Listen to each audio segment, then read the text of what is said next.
Hello guys, എല്ലാവർക്കും നമസ്കാരം. Back to Mallu talks Arsenal. പുതിയൊരു ഗുണ്ണേഴ്സ് യൂണിയൻ എപ്പിസോഡിലേക്ക് എല്ലാവർക്കും സ്വാഗതം. സോ ജസ്റ്റ് ഒരു അപ്ഡേറ്റ് എല്ലാവർക്കും തരാം. ഇന്നത്തെ video it will be in English, കാരണം നമ്മുടെ കൂടെ ഇന്ന് ജോയിൻ ചെയ്യുന്നത് വട ലണ്ടൻ ആൻഡ് ആസ്നൽ ബാംഗ്ലൂരിലെ 2 മെമ്പേഴ്സ് ആയിരിക്കും. So it will be an English podcast. So yes, നമുക്ക് എന്തായാലും ഇന്നത്തെ ടോപ്പിക് ആസ് പെർ ടൈറ്റിൽ എല്ലാവർക്കും അറിയാം. It is title race or top 4. അതാണ് നമ്മുടെ ഇന്നത്തെ ടോപ്പിക്. എല്ലാവരും ഇപ്പം വീഡിയോയിൽ ജോയിൻ ചെയ്യുന്നവരെല്ലാവരും bring on your thoughts, ideas and എന്തെങ്കിലും കമൻസ് ഒക്കെ ഉണ്ടെങ്കിൽ വരിക and bring on your questions so that we can share it with them and അവരുടെ ഒപ്പീനിയനും നമുക്കിന്ന് ചോദിക്കാം. യെസ്, സോ ഗൈസ്, ഒരു കാര്യം കൂടെ, ഇപ്പം 5 പേര് നമ്മുടെ കൂടെ ജോയിൻ ചെയ്തിട്ടുണ്ട്. Please to subscribe our channel, like and share it with your friends. നമ്മളിപ്പോൾ ഓൾറെഡി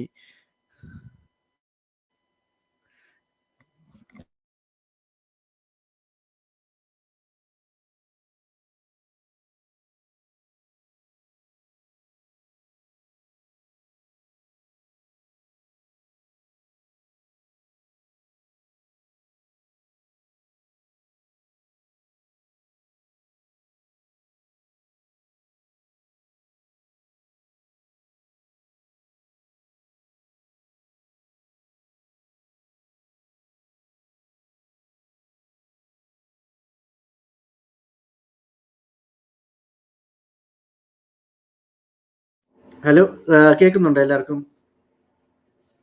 തമീം, ആൽഫ ഒന്ന് റെസ്പോണ്ട് ചെയ്തിരുന്നെങ്കിൽ.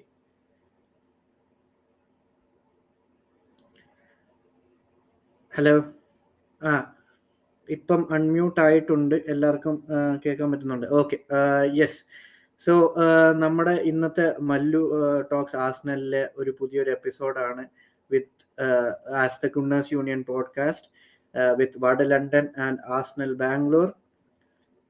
സോ ഇന്നത്തെ ടോപ്പിക് എല്ലാവർക്കും അറിയാലോ, ലൈക്ക് ടൈറ്റിൽ റേസ് ആണോ നമ്മളിപ്പോൾ ഉള്ളത്, or are we going for a top 4 raise?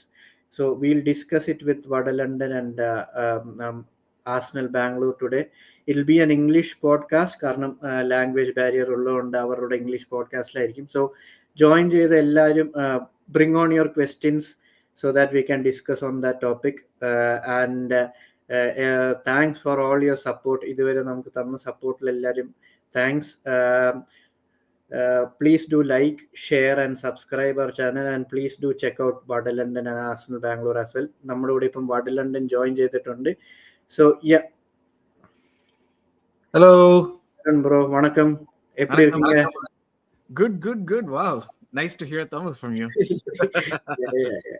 I'm trying to learn, so this is how we learn, right? It's easy.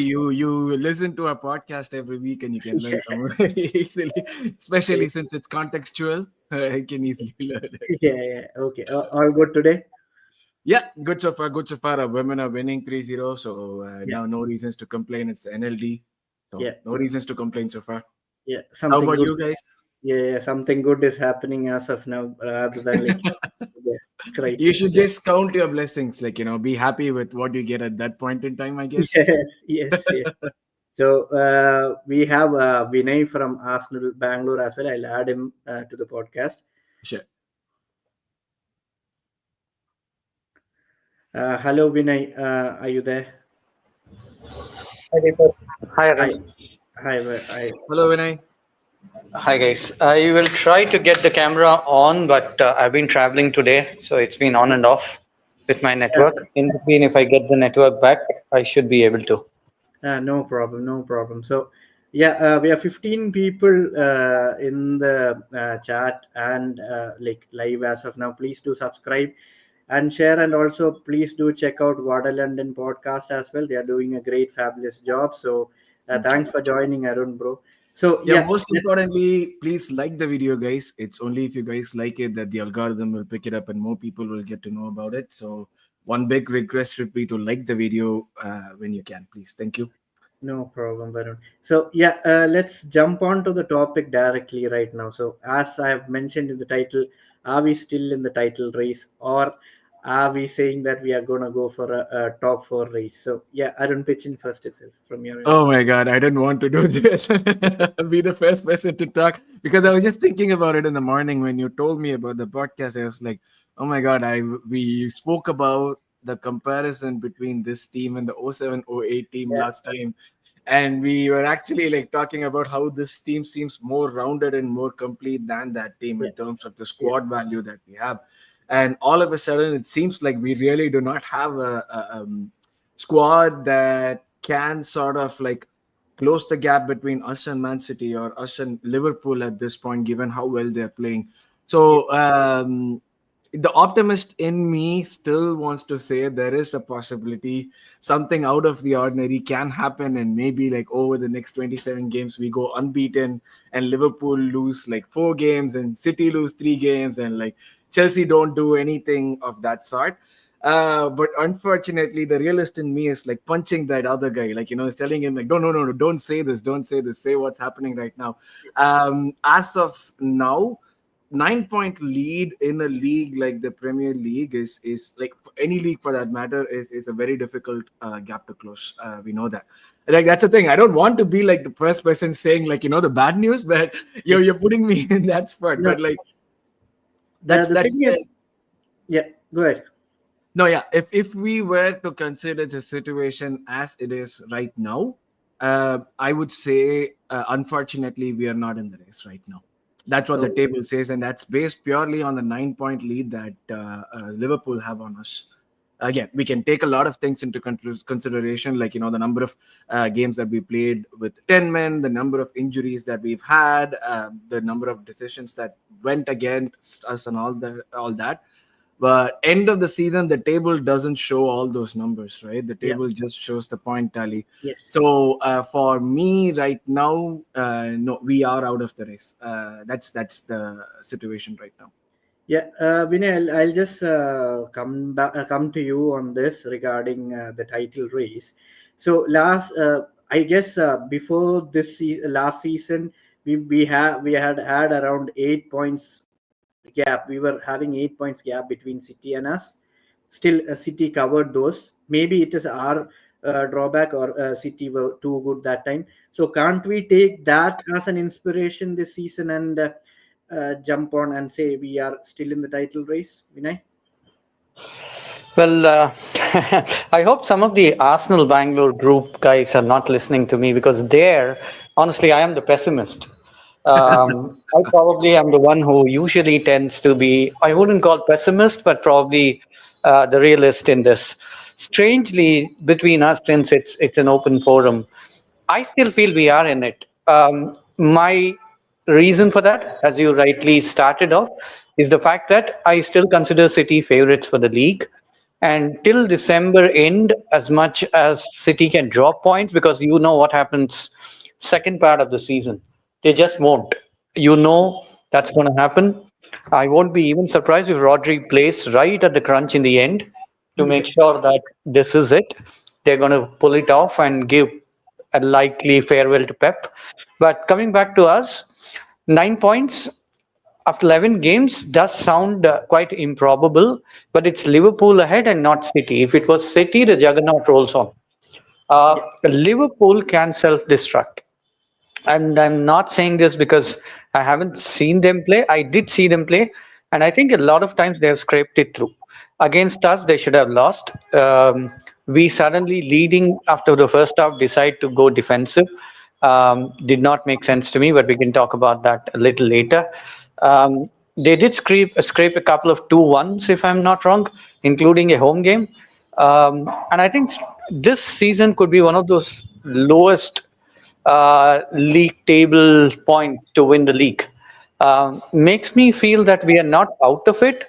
But the best time to revisit, I wouldn't say is Feb, March. By that time, if it's 11 or even 8, we are off it. But after with no that 2 week break like we had last season, unlikely this time. Um, Jan 2nd, when the Christmas pile up ends, and the New Year game ends, and if we are, let's say, even 5 points behind Liverpool, hopefully leading the table, which means City are still behind.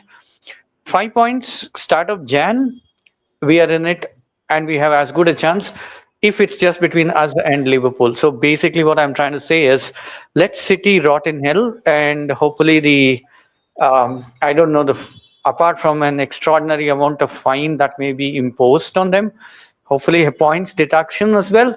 If at all they are rotting, let them rot quite well. So yeah, if it's between Liverpool and us, start of Jan, 5 points difference, I would say we are favorites because we've been there 2 seasons and they haven't been. Yeah. So considering a fact here, the thing is, last season, if we check, Liverpool were strong in the first half. City were doing well. Even Arsenal was doing well.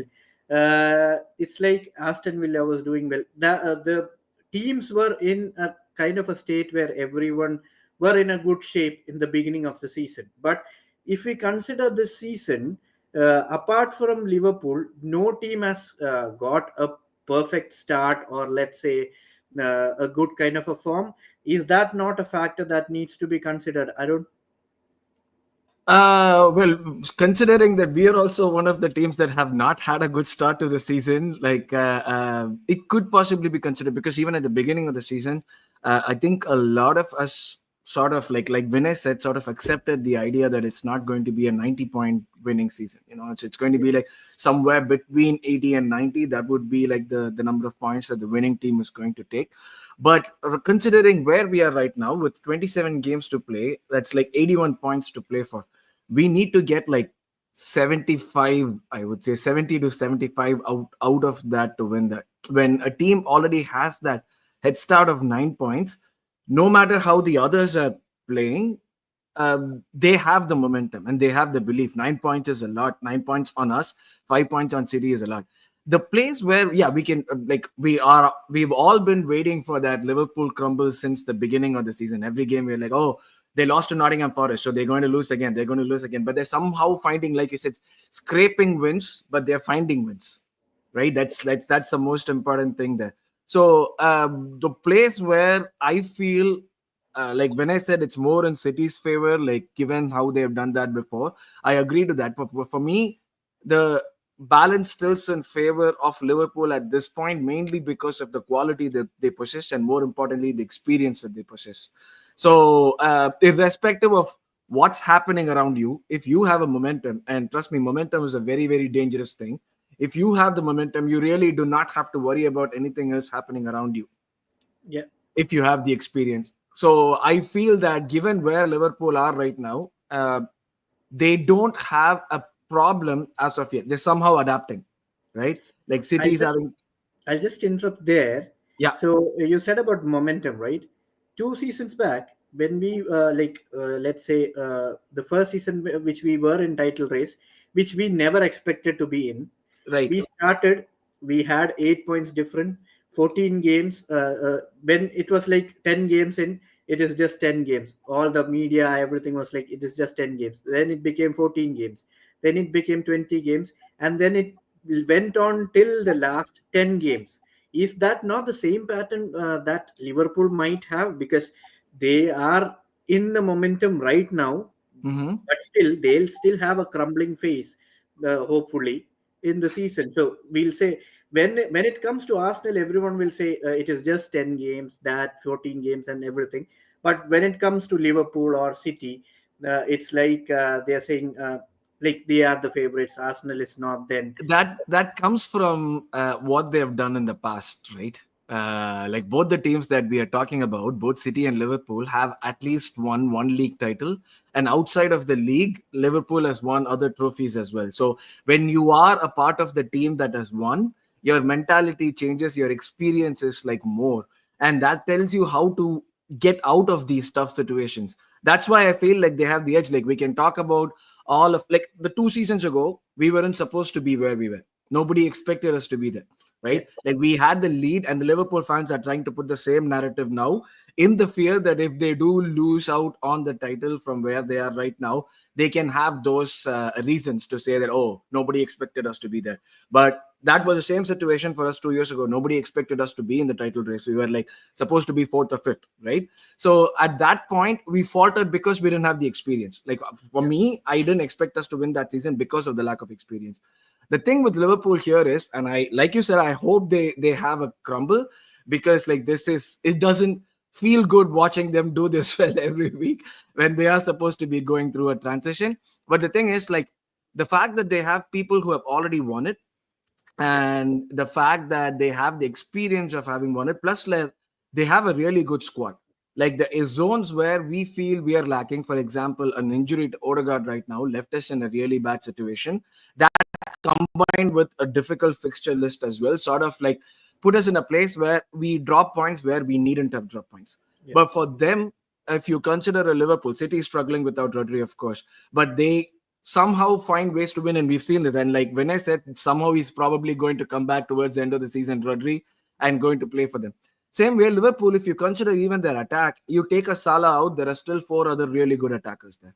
Yeah. Like if in the second half of the season we have one injury to, let's say, Odegaard again, my fear is that we are going to be as clueless as we were right now in this first phase of games. And that's where I feel like out of the 3 who are competing, and if you look at the table right now, Chelsea are also in the fray. Out of these teams that are competing, I feel that we are the ones who missed a trick in the summer transfer window. That's done. But we missed a trick there.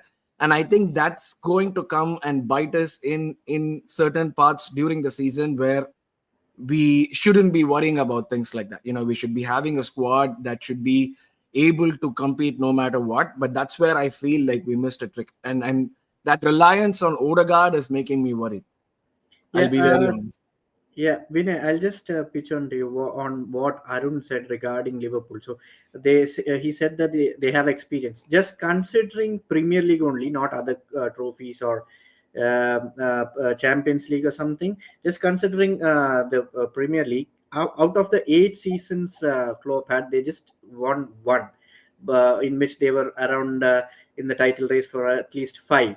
So do you think it is the similar pattern here right now for Arsenal? Other than that, is there anything that you want to add on that? I think a couple of fair points from Arun and what you're trying to tell as well. Having won versus having been there but having not won 2 seasons is a fair point. If we look at this season overall, where should we have been ideally? I accept the 2 games that we lost. Bournemouth was a disaster. Newcastle had 1 chance and they scored of the Isaac header. Even if we consider 2 losses, the 2 draws that are hurting particularly is the fact that we should have won last game against Chelsea and we should have beaten Liverpool at home. So add in 4 points and we are 23 points, level on par with City, and 5 points behind Liverpool. As I started with my opening points, I said 5 points behind Liverpool, and even if they are leading till March, 5 points is the difference. I still consider us favorites.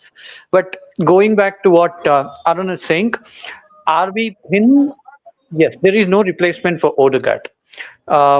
That's a worry, because I think this is where a lot of old timers and probably a lot of core Arsenal fans who tend to say like, oh, the Haaland, this one in terms of letting go of players like ESR, you did not even look at a backup. What was the idea of letting go of even Fabio Vieira for all his lightweight when you don't have? Are you going to say that Odegaard's replacement is a 18-year-old kid, how much ever potential he may have? That's a tough argument to argue against. But going to Liverpool, 1 league win in 8 seasons, as you said. But remember those 3 magical seasons, if you are a Liverpool or even a City fan, it was almost like a point difference or a goal difference a couple of times. Something around that in those 3 seasons when it was neck to neck between them. Yeah, 1 point. Imagine that. So they could have won it against any other team if it was not City. Yeah. So right now also for them, I think they look at City and they say like, okay, it's us versus City, and they haven't played each other. So that is where Arsenal need to have a consistent run and then hope. There is a lot of cancellations. Amorim coming in, could Manchester United play spoilsport in any of either the Manchester derbies, or they still have to play once against Poole? Chelsea, I don't think so can be considered as, at the moment I saw them play, and I think they're just like headless chickens. They're running and are hoping. And I think, but again, can they play spoil sport? Aston Villa will, I think, fade away because of the Champions League run in. They're going to go to the next stage for sure because they've been good in the first 4 or 5 games.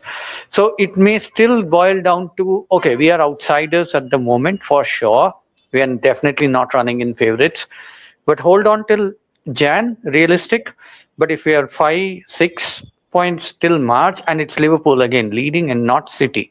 City leading, let's close the chapter, no discussion.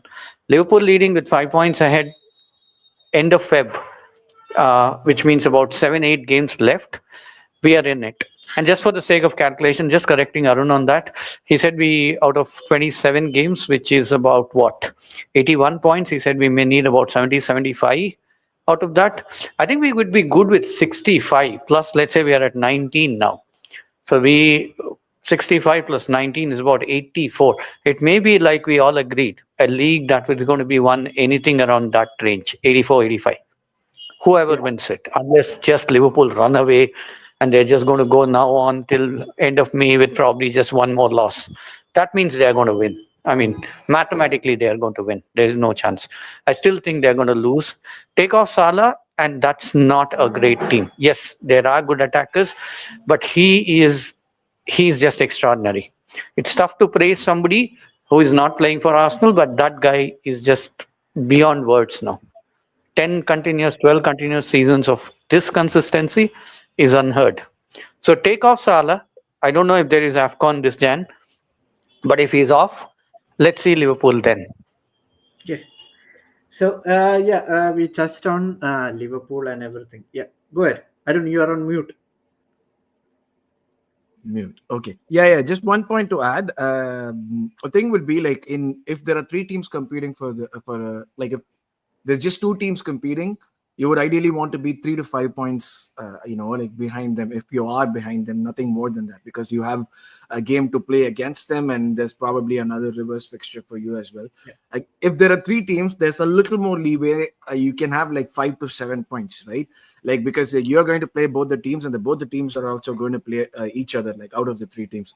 So that would work. For me, the big problem is that 9 points. If we were 7, I would still be. If we had won the Chelsea game, we would have been like 7 points, I think, adrift of Liverpool.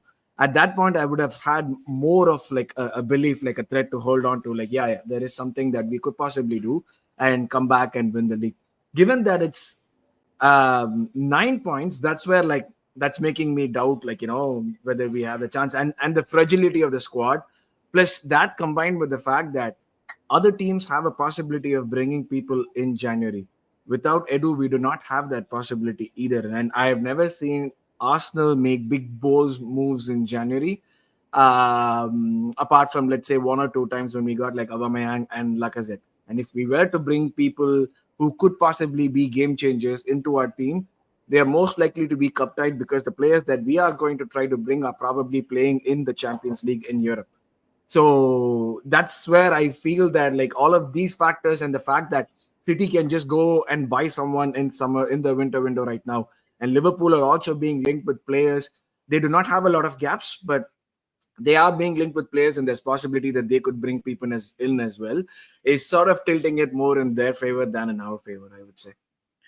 Okay, so regarding the transfers, earlier you mentioned that Odegaard's miss was a biggest issue that we had this season. So can I twist it in a different way by asking whether our left side, Martinelli's and Trossard's performance affected us more rather than missing Odegaard or Saka in a couple of games, or Saka's performance, Vinay? I think you could say it's a combination on this part. Odegaard is literally the heartbeat of the team, right? I mean, at least the attack wise. If you look at the literally the frame of the team, you know that it starts with Raya, Saliba, Rice, and then it's Odegaard. So whoever plays up front, it really didn't affect us at the start of this year when we went on the run without losing a game. People forget that we have lost just 3 times this entire year. I mean, we are in November. So the fact was, this was the same spine. that was ensuring that. Odegaard is a huge miss. Would we have won a couple more where we could have probably where we lost? I would still say we would have lost Newcastle. We just did not look like winning that game. We could have played another 90. But those draws against Liverpool and Chelsea, I think we would have won if Odegaard was there. But the problem that you touched upon on Martinelli and Trossard is not a starter. Uh, I don't know why it doesn't register to people. He is like Freddie. Freddie had started quite a bit, and Freddie was probably even more better than Trossard, let's be honest. But the fact was, Trossard's best performances, if you notice, for Arsenal has been when he's off the bench. He's more a super impact player or a super sub, if you could call that. Martinelli's biggest drawback has been where he's failing. He is consistently not looking up. The one thing when he had 2 seasons back, I think when he had double digits in terms of assists and goals, was the fact that he kept it simple. The moment he complicates it, it's becoming very predictable what he's going to do. But just one more thing on the attack point, right? Uh, we've been touted so much for the set pieces. Now, suddenly, if you notice, Arsenal set pieces are getting covered quite comfortably by the defending teams. Yes. They are able to understand what we are doing, and this is something where we had to tweak.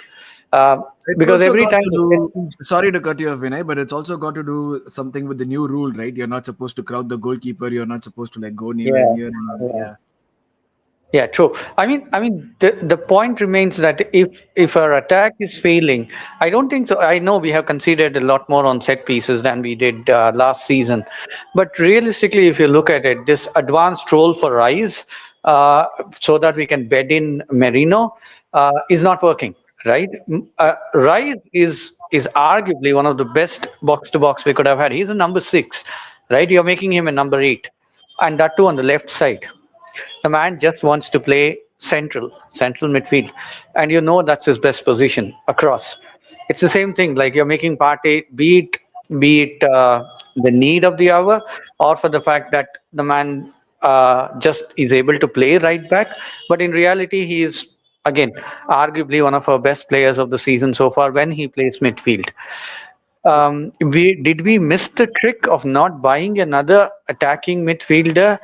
As I told you, the ESR thing, and I did not complain when he left. Honestly, we knew that he will not get minutes under Arteta. That was known. It was not just about fitness. It just did not fit the scheme of things, for whatever reason. Let's not go. He's gone. He's doing well at Fulham. Good luck for him. Good for him. But Yeah. there was nothing. There was nothing to back up Odegaard. And with Saka being run into ground quite literally, it's going to get tougher. That's why I agree where the pessimism comes that this looks a tall order or a tall task in terms of trying to get back those points and be in the reckoning. But again, it's Liverpool, and I still am hopeful they are going to be the one who is going to fail. Okay. So, yeah, I guess Liverpool is having matches against City and United in the coming, like after the international Dude, break. they went and beat United 3-0 at Old Trafford, man. I mean, like, I You- don't, I don't have it. but you know the history of I United think from I the think let's rule the United chances. I think Liverpool are likely to drop points more in the mid-table and the literally the ones who are likely to get relegated. That's where they usually drop points. any which ways. I hope Amaram gives us good news from Liverpool this time around. Okay, let's go back to our transfer window. Edu's like I'll just pitch in a small question. What do you rate about Edu's transfer? What he has done for Arsenal? Like we have heard rumors that he might be replaced or something like that. So, what are your thoughts, Arun, on that part? Like, has he done a great job, or did he miss some tricks? Is that the reason why these rumors are coming in? I mean, like we did an episode on our part, like I think it was along with the Liverpool or the Chelsea review. I don't remember because like each one had like some sort of controversy. Like we had the David Court controversy. I think we had this in the Chelsea episode when we spoke about Liverpool. Sorry, when we spoke about Edu, our consensus was that he did around a 3-on-5 job, because of the fact that he has been able to get rid of a lot of players that we wanted to. And our selling record over the last decade has been horrible. Like, there have been many instances where we have not sold really well. And again, that is a reputation that needs to be built over time, right? Like, you can only sell if you have sellable assets, and those sellable assets have to be like projected to other teams in a way that they can also believe that they're making a good investment. So when it comes to selling, if you look at like a sale of Eddie, for example, or like a Balogun, or even a Smithrow right now, Smithrow's been doing well. No worries on that. Like, I'm really happy for him. But seeing what Eddie and Balogun are doing, Edu has actually done magic. Like, he's managed to scam two teams of two players, managing to get 30 to 35 million, So that is a great thing. People complain about incomings and the fact that he's failing with big money transfers. One of the first things that Edu and Ardada put together when they started this was, we are not going to pursue players who are not interested in playing for us. If they approach a player and the player says, no, like Lisandro Martinez, for example, he made one approach. He said he was more interested in joining United. We never even spoke to the player after. Same thing with Mount. So that's the kind of players that we are trying to pursue. Rice wanted to join us, and we went for him, right? Yeah. So given that, the supposed failures that people talk about were probably either not interested in joining us, or there has also been a lot of thing with the management and Arteta and the kind of power that they hold when it comes to transfers, right? So I don't like the fact that we attribute every successful transfer to Arteta and every failure falls on Edu's head. Yeah. Right? That's an easy way of looking at things when we are not really aware of like the power fight that's going in the back, that we are not aware of, right? Even for Sesko, for example, we saw that we made a push for him, but then like there was just an interest expressed, but nothing happened beyond that, and he realized that he wanted to stay, so he took that contract extension. Same thing that we did for Calafiori as well. We might have lost out on Calafiori. It was only because Madrid were trying to make a move that they like fast tracked it and brought the player in. So given all of this, I do not like putting all the blame on Edu for failures, and the fact that he has made good transfer sales, he has brought in good players, and the ones where we have not been able to get the best out of them, either at Arsenal or through sales, have always been low budget transfers. Like the ones, for example, that we might look at and say like, oh, this guy failed or this guy didn't work out the way we wanted to, are all like below 20 million. The only one there where we might feel that this one didn't work and it would be justified is Fabio Vera for 35 million. Outside of him, if you look at all the transfers, like Nuno Tavares, we got him for 8 million. Sambi Lokonga, 18 million. Trossard for 20 million. He's working out super fine right now, So I would still say Edu 3 on 5. I wouldn't rate him any below than that. Yeah, Vinay, what I found is like Edu and Arteta, the transfer window, the balance has not been found. Like in a season, selling players plus buying players is not balanced out in a season, is what I felt. Because when we sell players, we don't buy accordingly, or when we buy players and the selling goes low, and the rate of doing the transfers is a bit slow.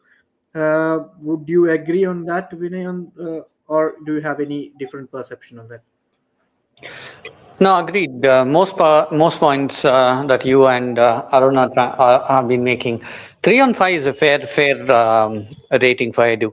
The reason being, again, the stability factor that he bought in along with Mikel coming in. I mean, Mikel being there as a part of Arsenal, Edu would have played his part. His contract extension, Edu would have played his part. But the balance was where I think his biggest plus has been that he's got a stability to the club as an overall perspective. Arsenal suddenly is now a very viable project, right? Yes, all the sound bites from people who sign for us make it sound like, yeah, this is the project that I want to be. That is expected to be told. Likes of Califiore, all of them said like this was the right place for me to be. But that is bound to be told by every player who signs for any club. But in reality, I think Edu or Arsenal's approach towards signings for a long time, once David Dean left, is the fact that we put in all our eggs in one basket. We are totally convinced. We are totally convinced that a player and his entourage is going to be a part of Arsenal. We don't look at alternates or backups. There may be, but there is no serious push, is the overwhelming sense. Now, if it was Sesko who was the so-called striker that was pursued so earnestly, and if he had a change in mind for whatever reason, there should have been backup, right? There would have been some thought that this may not work out. Everyone going after the hat trick that Gyökeres was a huge miss. He was never going to move, and he's not going to come to Arsenal. Let's be real. These kind of things makes us wonder if at all the entire transfer policy, and this is not just to do with Edu. If you look at the kind of signings we had post the Dean, I think post the Emirates era, I mean, could you think of anyone who you could call a genuine match winner we signed apart from Alexis? And Alexis was not a striker, right? So other than that, and that was instantaneously the Wenger charm that was allowed players to come here. It's the same thing. It's like Mikel is almost Arsene 2.0, right? We are looking at players wanting to play for Arteta. Players definitely wanted to play for Arsene. So the fact is, Edu's role in all of this is what? Is he trying to build? There was this sense of, okay, there is a lot of Brazilian starlets that he may try to get in, but that did not look. Rafinha is an example. Supposedly, Barcelona wanted to sell him. I'm not sure. I neither like the club nor follow Spanish league as much. But Rafinha was probably, I mean, one thing that if you look at, maybe he never wanted to play backup to Saka, right? He would be thinking about his national team ambitions, and he's doing really well this season, apparently. So if it was a Brazilian starlet count portrait, whatever we were trying to do, that experiment did not work. I'm talking about what Edu failed on. Um, English, it's very tough to get because it's very overhyped players here. But who could we have got? Everyone knew we wanted a striker. Newcastle will never sell Isaac to us, at least not at the price that we were looking at. Bruno Guimaraes was probably the one that both City and us wanted. He never went anywhere, surprisingly. Could be next season. So three is fairly good in terms of the sales. But in terms of incomings, I think it's just been going on a lot long than expected from a football club like Arsenal, that you put in all eggs in one basket. If it doesn't work, you say sorry, we tried. I don't think so it works if you're looking to win something. Yeah, that's kind of a like a point that I also wanted to build in regarding the incomings. But let's say in January window, which position would you like to Left winger. fill? Left winger instead of a striker, for Yeah. sure. Someone Yeah. who is like a game changer on left winger. Yeah. Is Alexis fit still? I love the guy. Can you get him back? Please get him back. Yeah, I No, would but like honestly, someone. yeah. Honestly, I think we will not get a striker in Jan. I'm sorry, we will not get. As it was rightly said by Arun, cup tide or exorbitant money, and nobody lets go of any player in Jan. So you're looking at literally a Trossard kind of a player. Look around the league, and do we have anyone who plays on the left side who could come in and double up as a striker? I can't think of Ole Watkins. I don't think so. Villa will let him go. I just can't think of anyone. It has to be a Premiership player, right? Because expecting anyone to come from outside and start off knowing that we are under a deficit and start off on scratch from Jan till May, it has to be a Premier League player, and I just can't see anyone. And if somebody is thinking it's Anthony, then good luck. If it's Rashford, then oh my lord, you I guys are don't know. like. The thing is, like, even if we don't bring anyone in, I just hope we send Sterling back. That's what I would say. Like Oh at my this God. point, I really don't understand. I'm not able to wrap my head around. Like that was one of the things that irritated me because like we were looking for a winger, at least to like sort of like put how do you say this? Like complete the squad, have enough backups, have enough bodies, and then the fact that we were actually made to feel happy that we were signing Sterling was like for me that was like you guys have cheated me. Like you this is not what I was expecting, right? The thing is like when I said uh Rafinha would have been good possibly if we told him. I don't know what was the talk that when I don't know if he was told that he was going to be back up to Saka, or he was told that he could start on the left wing, which he's been doing really well for Barcelona as well. The other names that we consider, I can only think of one person who probably is not going to be cup tied, and even if he's cup tied, it's not going to affect us too much.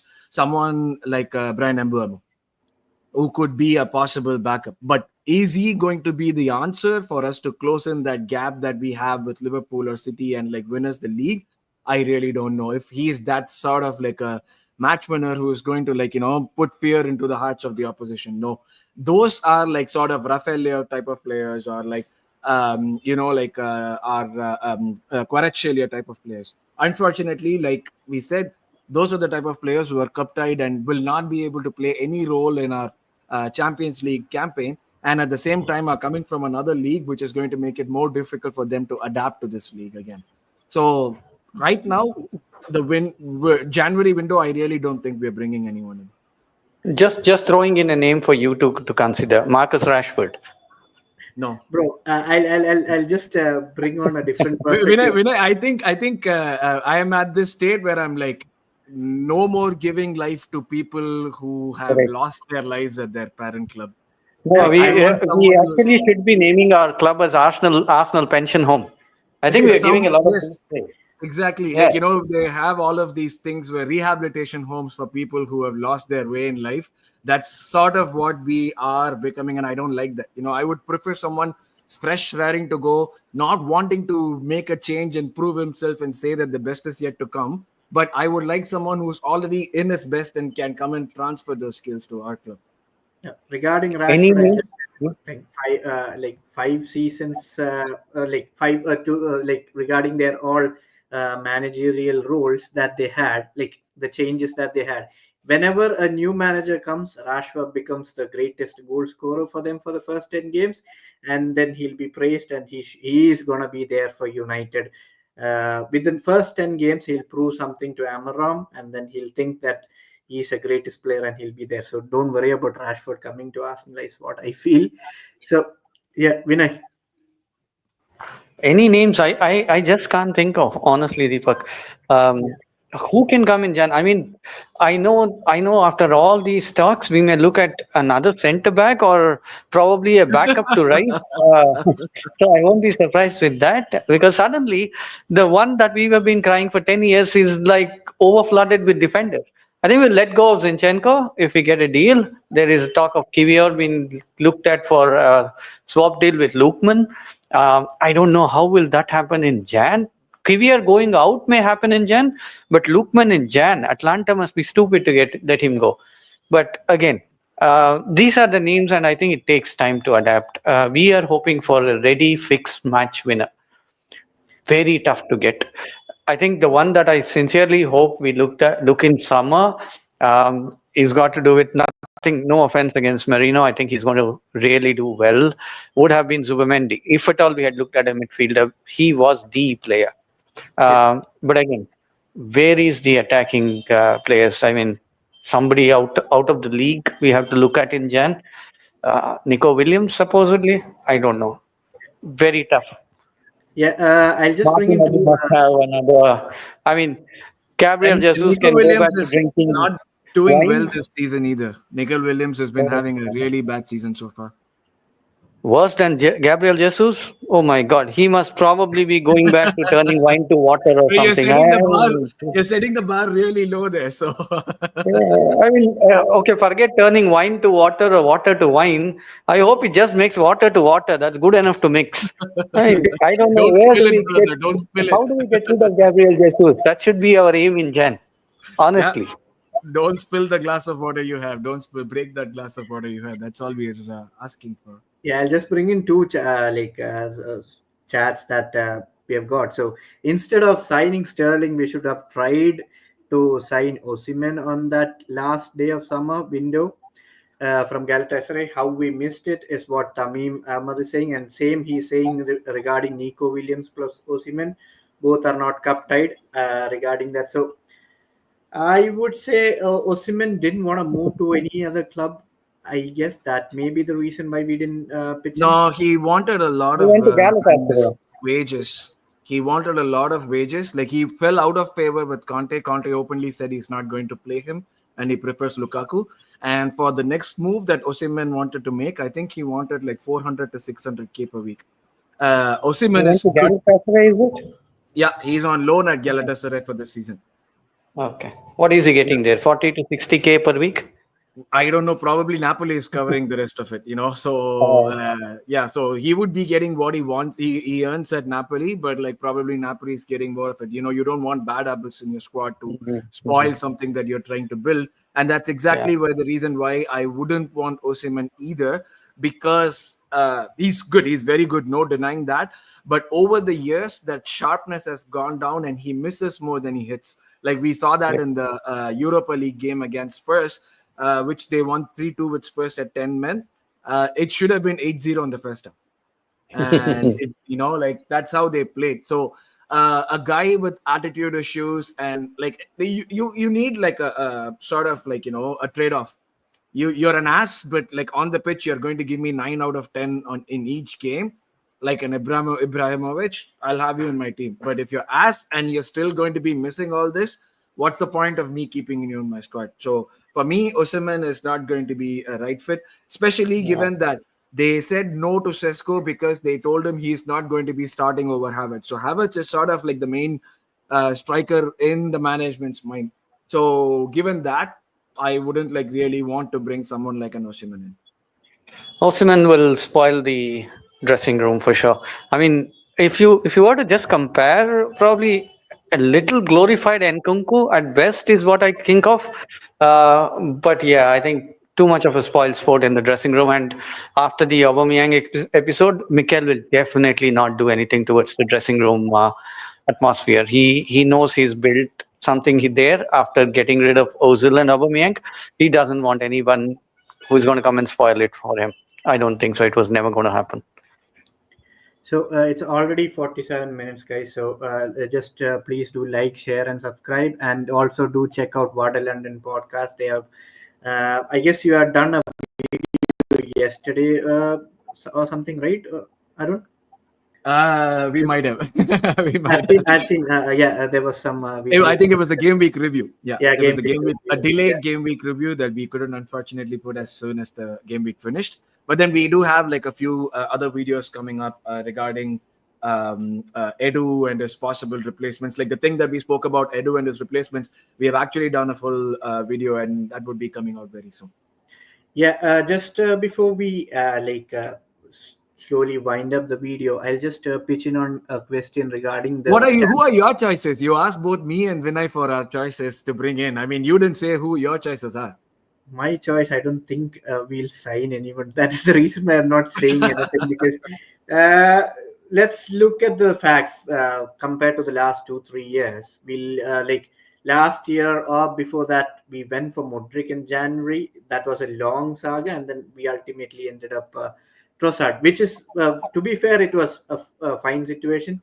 Last season, we didn't sign anyone. So considering all those situations, looking at that, I don't see any difference in this season as of now in January, or maybe some panic buys. Other than that, no, I don't want that. I don't want that. Can I throw that name itself to you guys? Modric wouldn't have gone so worse in 2 seasons when from a 90 million player to whatever he is now. Modric on loan is not a bad option, right?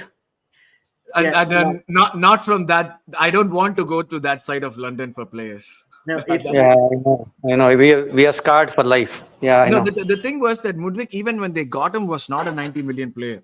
His price was super inflated. So that's Chelsea, right? Yeah, based on some performances that he had in the Champions League, and even at that situation, right? we've seen his development over the last 2 years. He needs a lot of time. He needs a lot of like coaching from and a lot of time from the coaching staff to get him to where he has to be. So for me, even if he had come joined us, he would have probably been better than what he is at Chelsea right now. But would he have been like a world beater? I don't know, because he needs a lot of time. The thing with Trossard was he knew what the league was. It was almost like plug and play at that point. He knew what we wanted, and he was like giving us clutch goals. Now, the one player for which at this point I would sort of, if we could get him in January because of how the situation in his club is, and I wouldn't mind breaking the bank, even if he's not going to be playing Champions League for us, is Rodrigo. If we can go for him, spend the money that we have to spend for him, like let's say 80 million or something, even if he's not going to be playing in the Champions League, the little difference maker that we are talking about to bridge the gap with Liverpool, that 9-point gap, I don't think currently any other player would give me that confidence that I have a Rodrigo's. counter for that. If you are saying it's 80 million, put that money, put another 10 on that, and get in Valverde right now. 9 points is nothing. But Real Madrid will burn if they sell him, though. Yeah, but that's the thing. Both of them are like big Madrid fans, and that's one of the reasons. Because like with Vinny and with Mbappe being there, it makes no sense for Rodrigo to still be there. Like basically, he's playing on the right that he doesn't want to. He wants to play on the left. So these are the kind of market opportunities that I would love for us to go and exploit and see if something could happen. But I know we are almost done, but sorry to interrupt. There is another name Piers Morgan wants us to buy. It's called Neymar. Just that his sister's birthday keeps coming every Jan. Apart from that, Neymar, overweight, hasn't played, but then he can come and win you games against mid-table and low-table. Yeah, but he wins you 2 games against mid-table and he's gone for 6 more months. Where have we seen this before? We will sign him after his sister's birthday in Jan. Tamim was asked about Kudus. Yes. Kudus again is good, but he is one-dimensional in the sense that his right foot is like almost made of it's plastic. He doesn't use his right foot at all. Like if you watch him in games, you see him struggle when the ball goes towards the right. He doesn't play the same way. So the main problem for me is not a Saka backup. The main problem for me is what's not happening on the left. So if we do not have someone who cannot play well with his right foot, then that signing at that point doesn't make sense to me. Are Brighton willing to sell us Mitoma by any chance? I'll get him. Mitoma is a fantastic option, or even Joao Pedro, make him play as a winger. Yeah, exactly. We are thinking we are not in a PES situation or a FIFA. This is just no. I know who can come back. Is free, Deepak. No, I mean you never know. Danny Welbeck, the way he's playing right now, we go back to him and say, "Remember the good old times when you hardly played a season, 3 games, and then everyone remembers 1 goal against Leicester, and that's it. So why don't you come back?" The way he's playing for Brighton, oh my God. Yeah, one other name comes up, Ansu Fati. No way.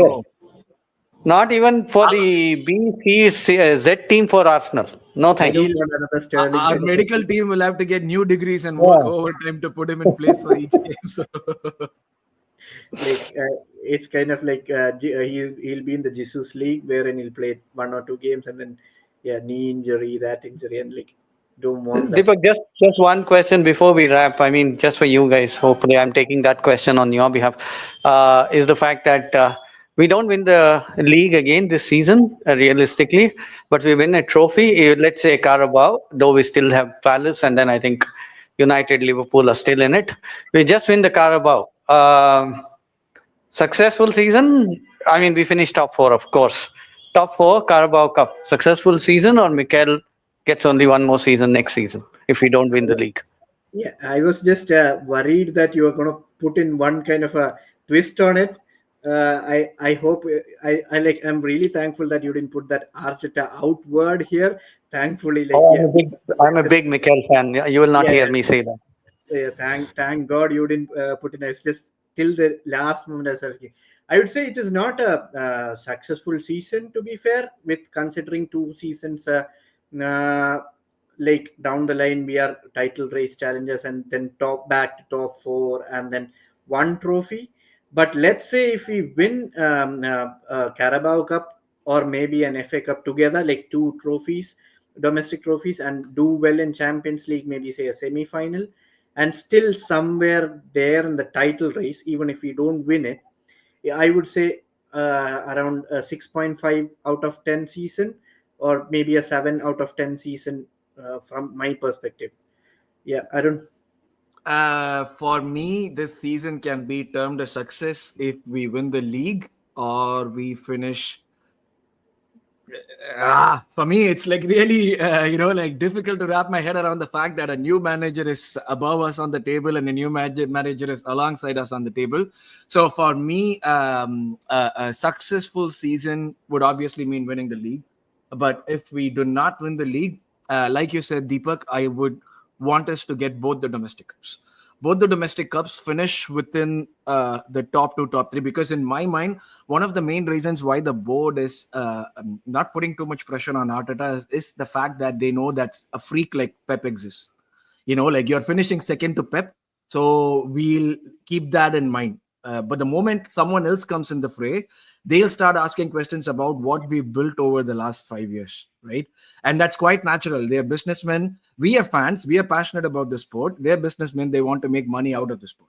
So for them to have the same faith on Mikel after that would require a lot to happen. If we drop out of the top 4 this season, which I don't see really happening, I don't see Mikel continuing. I'm not one for. I like Mikel. I'm like totally against putting this manager out banners, be it for our club or other club. That's not my job as a fan. My job, like if I don't want to watch the games, I always have the option to turn the TV off. Like they keep me away from Arsenal, I can do all of that. I choose to do this.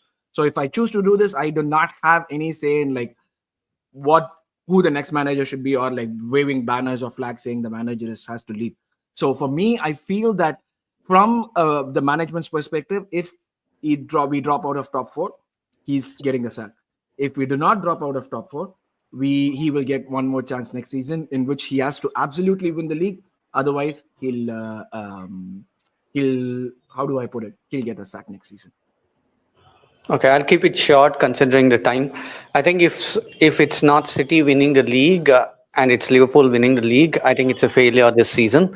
Do I want Mikel to leave? I can't see a better manager than him apart from Pep across the world. I don't consider Ancelotti because he's done extraordinary. He's in a league. But beyond these two, Mikel is probably the best if we had to pick.